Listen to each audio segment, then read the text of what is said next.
tahun-tahun 80-an itu masih door to door, Pak. Belum ini yang pertama, yang kedua kami belum mampu buat klinik. Oh, jadi waktu itu belum punya klinik ya. Tapi keterampilan sebagai bidan sudah Ibu miliki ya. Sudah.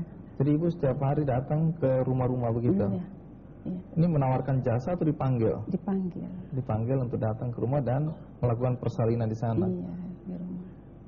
Kalau Pak Marsuki waktu itu Setelah Ibu tamat bidan, saya melanjutkan sekolah di Fakultas Kedokteran Universitas Kuala. Jadi Ibu cari uang, saya sekolah, Mas. enak ya. Iya. Terus kemudian apa betul waktu merintis rumah sakit itu dari 2 ruangan aja, 2 kamar? Benar, 9 tahun Ibu door to door, dari rumah ke rumah, yang kadang-kadang sampai 3 hari tidak ketemu saya. Ya saya pulang, beliau sudah di rumah orang, saya harus kuliah lagi. Dan kemudian ya kita putuskan waktu itu dengan uang yang sedikit, ya kita coba bangun satu ruko yang kamarnya 2 kamar waktu itu. Dan dari sanalah kita mulai pengabdian yang lebih lanjut, melanjutkan dari 9 tahun yang tadi.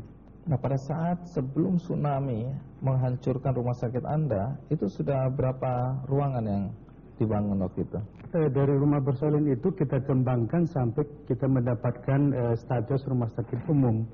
Dan waktu itu sudah 60 bed rumah sakit kita, dengan fasilitas yang 4 besar dan ditambah dengan 3 penunjang waktu itu.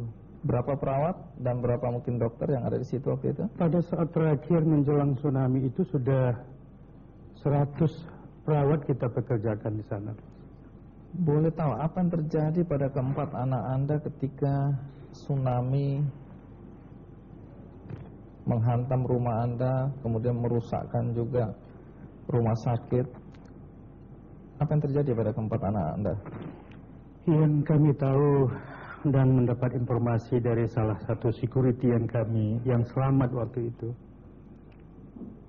pada saat gempa, 2 anak kami sedang melakukan senam pagi di Blang Padang di Banda Aceh namanya itu, kira-kira 2 kilo dari rumah sakit kami. Nah, setelah gempa mereka kembali ke rumah karena ada 2 adiknya yang sedang berada di rumah. Waktu itu kami berdua tidak di lokasi. Saya di Jakarta, Ibu sedang perjalanan pulang dari Penang, Malaysia, dan waktu itu sudah berada di Medan.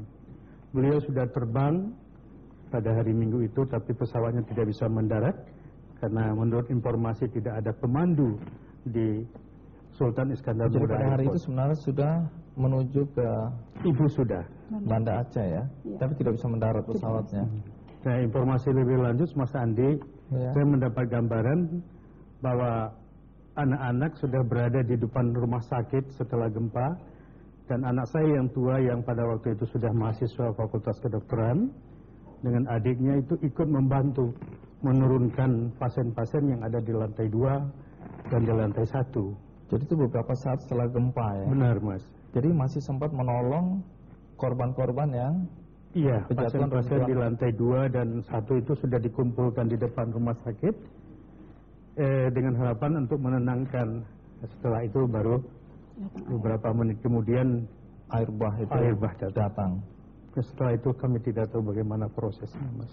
Ini ada 5 anak di dalam foto ini. Jadi anak yang mana